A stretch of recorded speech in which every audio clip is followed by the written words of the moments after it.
ఓం శ్రీ గురుభ్యో నమ. కార్తీక పురాణము 2వ అధ్యాయము సోమవార వ్రతమహిమ. జనక, ఇంతవరకు మీకు కార్తీక మాసమునందాచరించవలసిన విధిక్రమము మాత్రమే తెలియజేసి తిని. కార్తీక మాసములో సోమవార వ్రతమునకు ప్రత్యేక ప్రాముఖ్యత గలదు కాన సోమవార వ్రత విధానమును దాని మహిమను గురించి వివరింతును. సావధానుడై ఆలకించుము. కార్తీక మాసములో సోమవారము శివునకు అత్యంత ప్రీతికరమైన రోజు.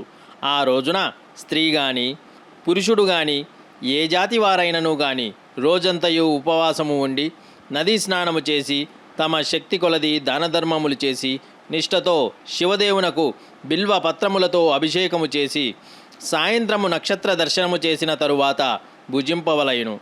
ఈ విధముగా నిష్ఠతో ఉండి ఆ రాత్రి అంతయు జాగరణ చేసి పురాణ పఠనముసరించి తెల్లవారు తరువాత నదికి వెళ్ళి స్నానమాచరించి తిలాదానము చేసి తమ శక్తి కొలది పేదలకు అన్నదానము చేయవలయును.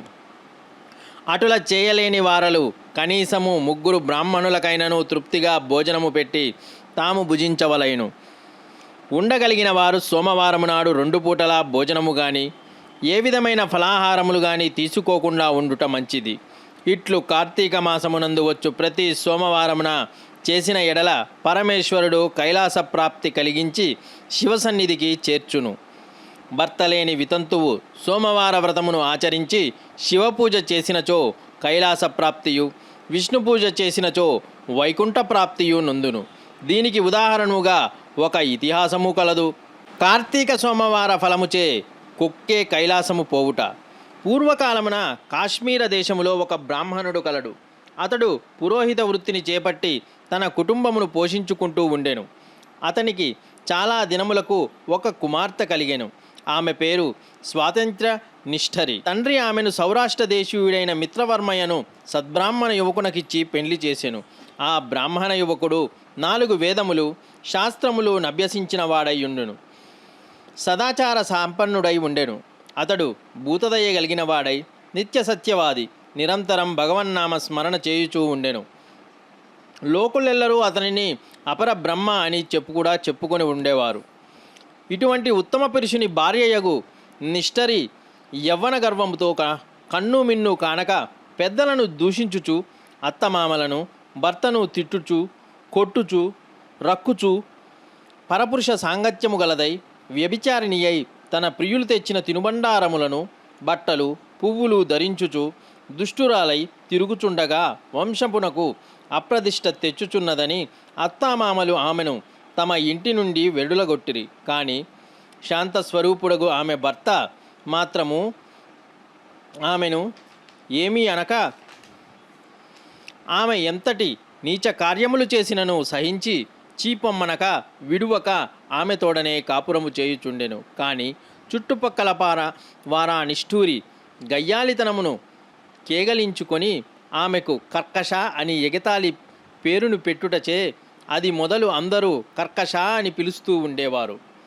ఇట్లు కొంతకాలము జరిగిన పైన ఆ కర్కశ ఒకనాటి రాత్రి ఏకశయ్యపై తన భర్త గాఢ నిద్రలో ఉన్న సమయమున చూసి మెల్లగా లేచి తాళిగట్టిన భర్తయన్న విచక్షణ గాని దయా దాక్షిణ్యాలు గాని లేక ఒక బండరాతిని తెచ్చి అతని తలపై గట్టిగా కొట్టినది. వెంటనే అతడు చనిపోయాను. ఆ మృతదేహమును ఎవరి సహాయము అక్కరలేకనే అతి రహస్యముగా దొడ్డిదారిని గొంపోయి ఊరి చివరనున్న పాడునూతిలో బడవేచి పైన చెత్తా చెదరములతో నింపి ఏమియూ ఎరుగని దానివలే ఇంటికి వచ్చెను. ఇక తనకు ఏ ఆటంకములు లేవని ఇంకా విచ్చలవిడిగా సంచరించుచు తన సౌందర్యము చూసి ఎందరినో క్రీడించినే వశంపరుచుకోవచ్చని వారల వ్రతమును పాడు చేసి నానాజాతి పురుషులతోనూ రమించవచ్చునని, అంతియేగాక పడుచు కవ్యమును భర్తలతో కాపురము చేయుచున్న పడుచులను తన మాటలతో చేరదీసి వారికి కూడాను దుష్బుద్ధులు నేర్పాటు చేసి విట్లను తార్చి ధనార్జన కూడా చేయవలననుకొనెను. జనకరాజా, యవ్వనం ఇంకము ఎంతో కాలముండదు కదా. కాలమొక్క రీతిగా నడవదు. కాలక్రమమున ఆమెలోని యవ్వనము నశించినది. శరీరమందు మేహవ్రణములు బయలుదేరినవి. ఆ వ్రణముల నుంచి చీము రక్తము రసికారుట ప్రారంభమయ్యెను. దానికి తోడు శరీరమంతా కుష్ఠవ్యాధి బయలుదేరి దుర్గంధము వెడలుచున్నది. దినదినము శరీర పటుత్వము కృషించి కురూపు అయి భయంకరమైన రోగములతో బాధపడుచున్నది. ఆమె యవ్వనములో నుండగా ఎన్నో విధాల తృప్తి కలిగిన వీటిలో ఏ ఒక్కరూ ఇప్పుడు ఆమెను తొంగి కూడా చూడనైతిరి. ఈ పరిసర ప్రాంతానికి వెళ్ళిన ఎడల తమకెట్లైనను పలకరించుకొని ఆ వీధిమొగమైనను చూడకుండిరి. కర్కశ ఇటుల నరక బాధలు అనుభవించుచు పురుగులు పడి కొంతకాలమునకు చనిపోయినది. బతికినన్నాళ్ళు ఒక్కనాడైనా పురాణ శ్రవణమైనను చేయని పాపిష్టురాలు కదా. చనిపోయిన వెంటనే భయంకరమైన యమభటులు ఆమెను గోంపోయి ప్రేతరాజగు యముని సన్నిధిలో నుంచగా యమధర్మరాజు చిత్రగుప్తుల వారిచే ఆమె పాపపుణ్యముల జాబితాను చూపించి, భటులారా, ఈమె పాపచరిత అంతా ఇంతా కాదు, వెంటనే ఈమెను తీసుకొని వెళ్ళి ఎర్రగా కాల్చిన ఇనప స్తంభమునకు కట్టబడుడు అని ఆజ్ఞాపించెను. విటులతో సగించు సందులందు యమభటులు ఆమెను లాక్కొని వెళ్ళగా కాల్చిన స్తంభమును కౌగిలించమని చెప్పిరి. భర్తను బండరాతితో కొత్తి చంపినందుకు గాను ఇనుప గదులతో కొట్టిరి. పతివ్రతలకు వ్యభిచారణలుగా చేసినందుకు సలసలగాగిన నూనెలో పడవేసిరి. తల్లిదండ్రులకు అత్తామామలకు అపకీర్తి తెచ్చినందుకు గాను సీసము కరిగించి నోటిలోనూ చెవులలోనూ పోసి ఇనుప కడ్డీలతో కాల్చి వాతలు పెట్టిరి.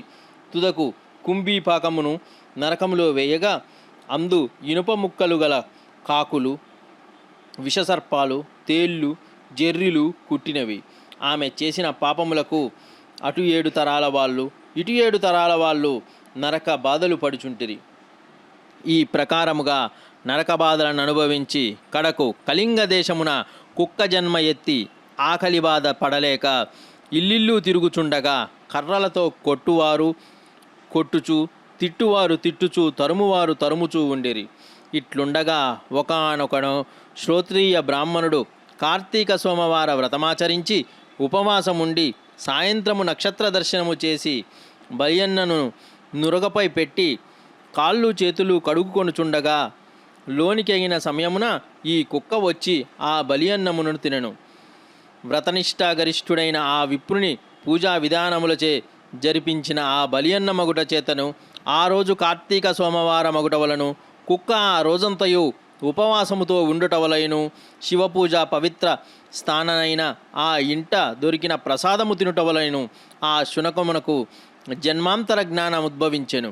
వెంటనే ఆ శునకము, విప్రలోకోత్తమ, నన్ను కాపాడుము అని మొరపెట్టుకునెను. ఆ మాటలు బ్రాహ్మణుడు ఆలకించి బయటకు వచ్చి చూడగా కుక్క తప్ప అన్యులెవ్వరూ లేనందున లోనికేగెను. మరలా రక్షింపుము రక్షింపుము అని కేకలు వినపడెను.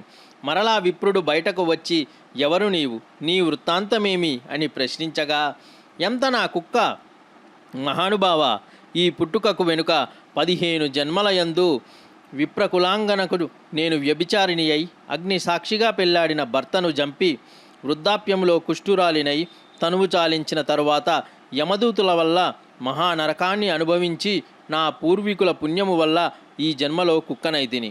ఈరోజు మీరు కార్తీక సోమవార వ్రతము చేసి ఇచ్చట ఉంచిన బలియన్నమును తినుట వలన నాకీ జ్ఞానోదయము కలిగినది. కావున ఓ విప్రోత్తమ, నాకు మహోపకారముగా మీరు చేసిన కార్తీక సోమవార వ్రతఫలమొకటి ఇచ్చి నాకు మోక్షము కలిగించమని ప్రార్థించుచున్నాను అని వేడుకొనగా, కార్తీక సోమవార వ్రతములో చాలా మహత్యమున్నదని గ్రహించి ఆ బ్రాహ్మణుడు ఒక సోమవారం నాటి ఫలమును ఆమెకు దారపోయగా వెంటనే ఒక పుష్పక విమానము అక్కడకు వచ్చెను. ఆమె అందరికీ వందనము చేసి అక్కడి వారందరూ చూచుచుండగానే ఆ విమానమెక్కి శివసాన్నిధ్యమునకేగెను. వింటావా జనక మహారాజా, కావున నీవును ఈ కార్తీక సోమవార వ్రతమాచరించి శివసాన్నిధ్యమును పొందుదువని వశిష్ఠుల వారు హితబోధ చేసి ఇంకనూ ఇట్లా చెప్పుచుండిరి. ద్వితీయాధ్యాయము సమాప్తము.